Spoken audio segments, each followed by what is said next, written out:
Lazaro com gesto de quem sentiu. E mesmo não é pra menos, foi este o pai da pobreza, aquele que nos tratava com tanta delicadeza, quem nos deu tanta alegria e hoje só nos dá tristeza.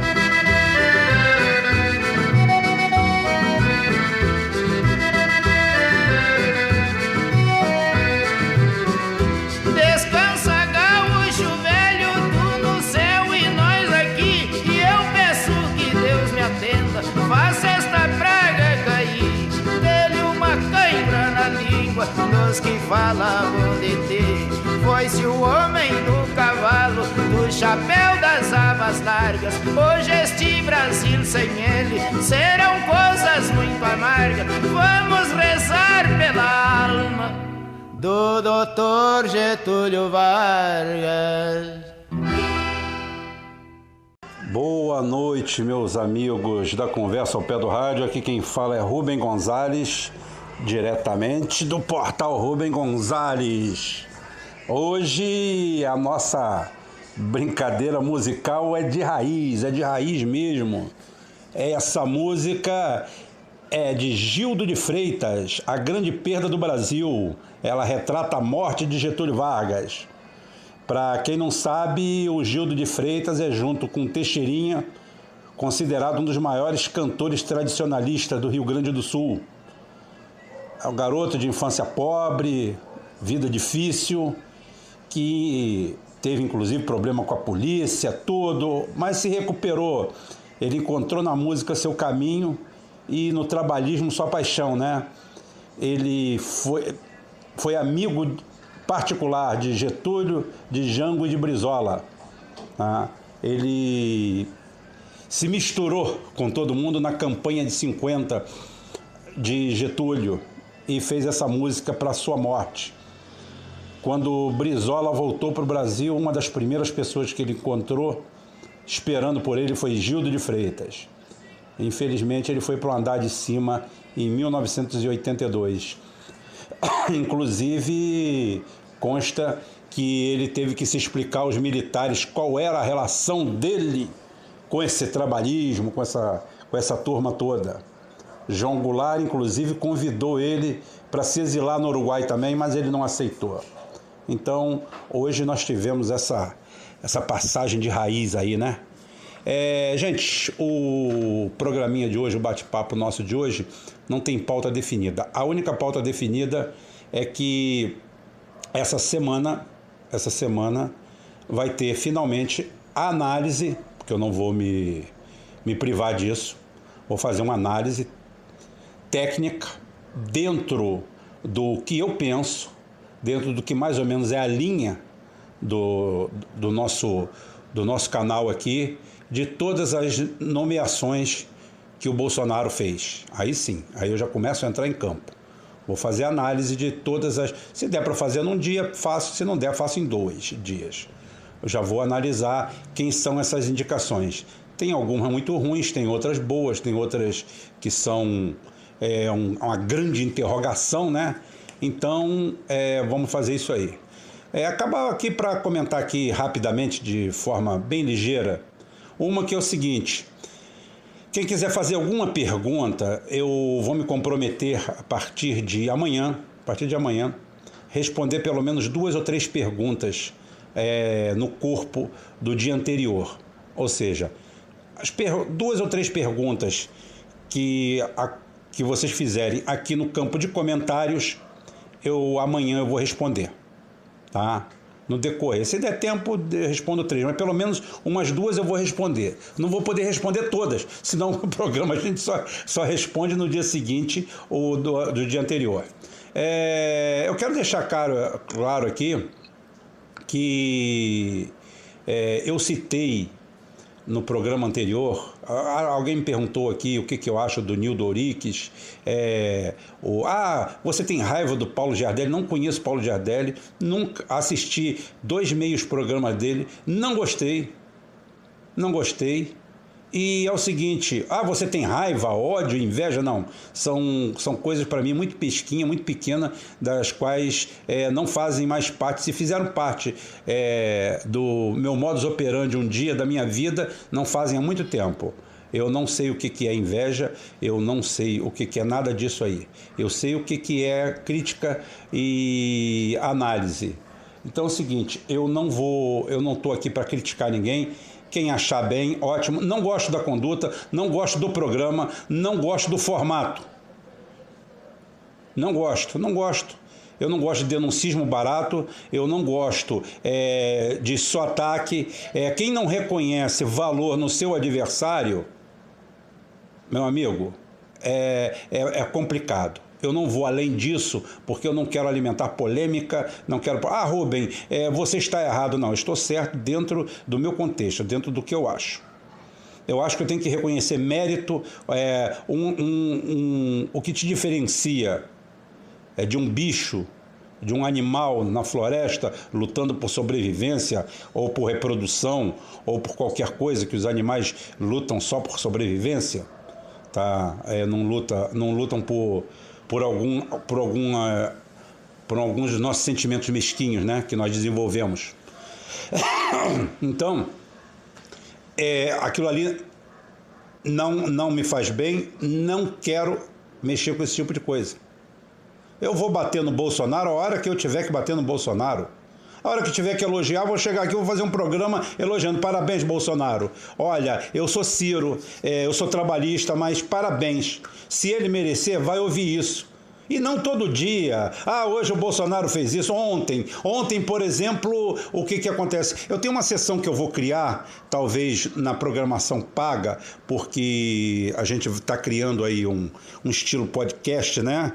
Que não vai alterar em nada isso aqui, gente. Nosso programa vai acontecer aqui todo dia, ninguém precisa pagar nada, aqui é de graça, não tem problema. Mas a partir do momento que a gente criar um modelo de sustentação, a gente tem que dar alguma coisa de volta para quem fizer essa colaboração.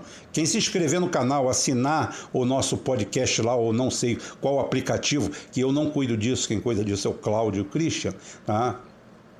A gente vai dar um plus, então a gente vai ter um pinga-fogo, a gente vai ter um programa parecido, sem pretensão nenhuma, né? Mas da mesma coisa que o Boé Chato faz lá, a gente vai ser o oposto, a gente vai tentar não ser tão chato. E a gente vai pegar o conjunto de notícias do dia, ou do dia anterior, ou do que vai acontecer naquele dia, a gente vai fazer uma análise de 20, 30 minutos e vai dar isso aí para esse pessoal. Isso não vai fazer parte do pacote aqui do YouTube, até porque a gente não tem operacionalidade para isso. A gente está criando isso lá, que vai ser tipo um pinga-fogo. Então hoje, fazendo uma brincadeira mais ou menos com isso aí, eu poderia dizer que é o seguinte, eu tenho tópicos para falar aqui, né? A gente pode começar, por exemplo, com... Eu já vi a polêmica. O Bolsonaro foi lá premiar o Palmeiras, tá? Uma vergonha. Eu li aí, inclusive, até eu recebi aqui na minha relação do YouTube, né, não fui lá ver, um negócio desse. Palmeiras, o Bolsonaro emporcalha o Palmeiras. Por quê? O Bolsonaro é um porco. O Bolsonaro é presidente do país, eleito dentro de um processo no qual eu não votei nele. Mas eu, como entrei num jogo democrático, eu tenho que respeitar o resultado. É uma coisa populista. Eu quero dizer o seguinte, lamentavelmente, no mundo real, no mundo em que eu vivo, onde as pessoas acordam desempregadas, acordam endividadas, acordam com mais dinheiro, acordam tendo que tomar café, acordam tendo que pegar condução para ir trabalhar. No mundo real que eu vivo, que é o mundo que vota, que é o mundo que sufraga, que vai lá e coloca o voto na urna, que decide a eleição, nesse mundo ninguém comentou nada disso. Porque é normal o político aparecer em grandes eventos. Por que não? Porque quando a Dilma apareceu, chamaram de filha da puta, ótimo. E daí? A Dilma mereceu mesmo. Pena que eu não chamei de filha da puta. Puta que pariu, que perda, né? Na época eu ainda fiquei defendendo. Eu devia estar no coral para chamar de filha da puta. Então é o seguinte, no mundo real, isso aí passou batido. Ninguém nem lembra se ele foi lá ou não. Porque o Palmeiras vai ser destruído. Gente, sai da bolha. Ninguém está olhando para vocês fedem. Tá todo mundo lá, isso mesmo, o Palmeiras tem que ser destruído, que vergonha. Ah, eu sou palmeirense, mas estou mergulhado na vergonha. Eu sou tricolor e queria que ele tivesse ido lá amanhã, ontem, ter ido lá comemorar o título do Fluminense. O título do Fluminense foi não ter caído para a segunda divisão. Grandes merda, né? Grandes merda. Então, o que eu tenho para falar é o seguinte, gente, acadêmicos, esquerdinhos de merda, babacas em geral, ninguém tá nem aí se o Bolsonaro foi lá premiar o Palmeiras ou não foi, se ele foi fazer lobby ou não foi. Lobby todo mundo faz nessa vida, eu faço, tu faz, eles fazem.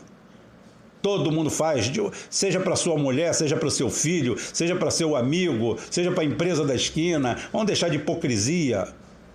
Como eu falei, esse programa aqui está meio livre, tá? A temática está meio livre. Eu tenho um produto bom para falar aqui, eu tenho um produto bom para vender para vocês, é ótimo, é bom para a garganta, limpa fogão, limpa o chão, faz tudo, mas eu não vou vender hoje não, tá? Porque ele está muito bom, eu vou vender ele amanhã. Senão eu fico sem falar nada amanhã, né? Então é o seguinte, se fosse meu pinga-fogo hoje, eu ia falar isso aí. Poderia voltar no artigo 13, conversar aqui, dar uma pincelada rápida, falando primeiro que o mundo rodou do mesmo jeito, o povo tá cagando e andando, tá pouco se lixando para isso aí, porque ele tem coisa mais séria do que ficar isso aí. O dia inteiro falando mal do Bolsonaro, da família dele e do Olavo de Carvalho e do Nando Moura. Existe mundo fora disso, gente. Então, por isso que eu falo, isso aqui não é porra de programa de fofoca e de intriga, não. Aqui é programa pra gente conversar coisa séria, pra gente bater papo, pra gente falar. Eu fiz uma temática aqui, abordei a guerra das Malvinas, porrada de comentário interessante, gente complementando o que eu estava falando, gente curiosa. Vai dar pano para manga. Eu vou abrir outro programa dando os desdobramentos, como aquilo ali acabou com a ditadura militar no Brasil, na Argentina, mas não foi. Exatamente. A ditadura militar no Brasil é igual ao governo do PT. Ele não acabou pelos seus erros. Ele acabou pelas suas virtudes. Venderam como se tivesse acabado pelos seus erros. Tá? Então é o seguinte, é isso aí que faz a gente diferente aqui nesse pequeno espaço, gente. É isso aqui que leva a gente pra cima. Porra, vamos elevar a moral da coisa. Eu estou respeitando a palavra do meu mestre, da quem eu sigo. Eu sigo o Ciro Gomes. O Ciro Gomes falou alto e bom tom para qualquer um escutar. Ah, mas o professor Giardelli votou no Ciro. Dane-se, problema dele. Eu estou pouco me lixando se ele votou, em quem votou. Independe. O Ciro falou uma coisa e eu estou seguindo a risca. O nosso povo está sofrido. O nosso povo está maltratado. Nosso povo está doído. Porra, e a gente vai continuar nessa intriga fedorenta? Briguinha? Por acaso o Bolsonaro vai renunciar amanhã porque o Paulo Giardelli fez 10 postagens para ele num dia, chamando uma dele de bandido, outra o filho dele está cheio de podre? Vai mudar alguma coisa no cenário? Você vai conquistar algum voto de alguém que votou no Bolsonaro chamando ele de idiota, de imbecil, de retardado? Claro que não. Até porque a maioria dos que votaram no Bolsonaro que eu conheço votaram em Lula e em Dilma. Grande, imensa maioria dos que me rodeiam, tá? Então, bicho, é o seguinte, menos importância. A bolha, vocês estão dentro de uma bolha e vão continuar dentro dela. E eu tô fora disso aí, tá? Fora, tá? Outra coisa muito importante num pinga-fogo seria dizer que é o seguinte: os Ferreira Gomes estão botando as unhas de fora. Os Ferreira Gomes estão botando as unhas de fora. Né?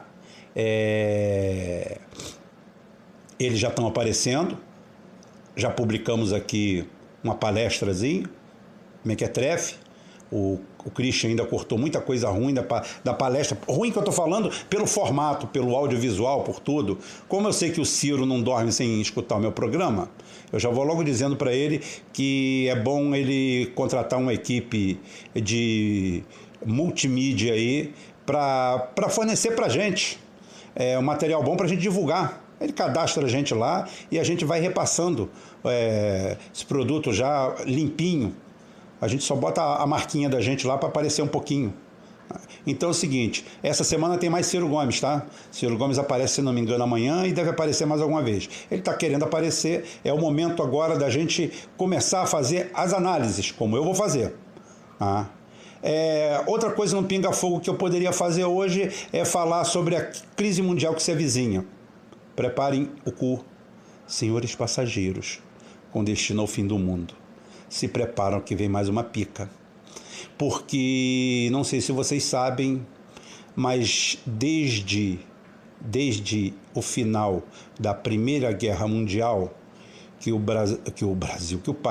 planeta virou uma aldeia globalizada e movida primeiro pela libra esterlina, depois meio solta, né? Porque a libra esterlina foi a moeda forte até o final da Primeira Guerra Mundial, depois ficou meio solta, e o dólar começa em Bretton Woods em 44,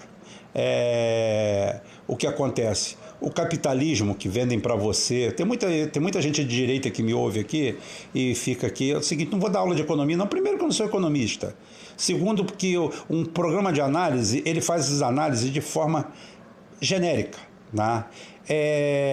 Hoje, o mundo não vive 10 anos sem uma guerra ou sem uma crise.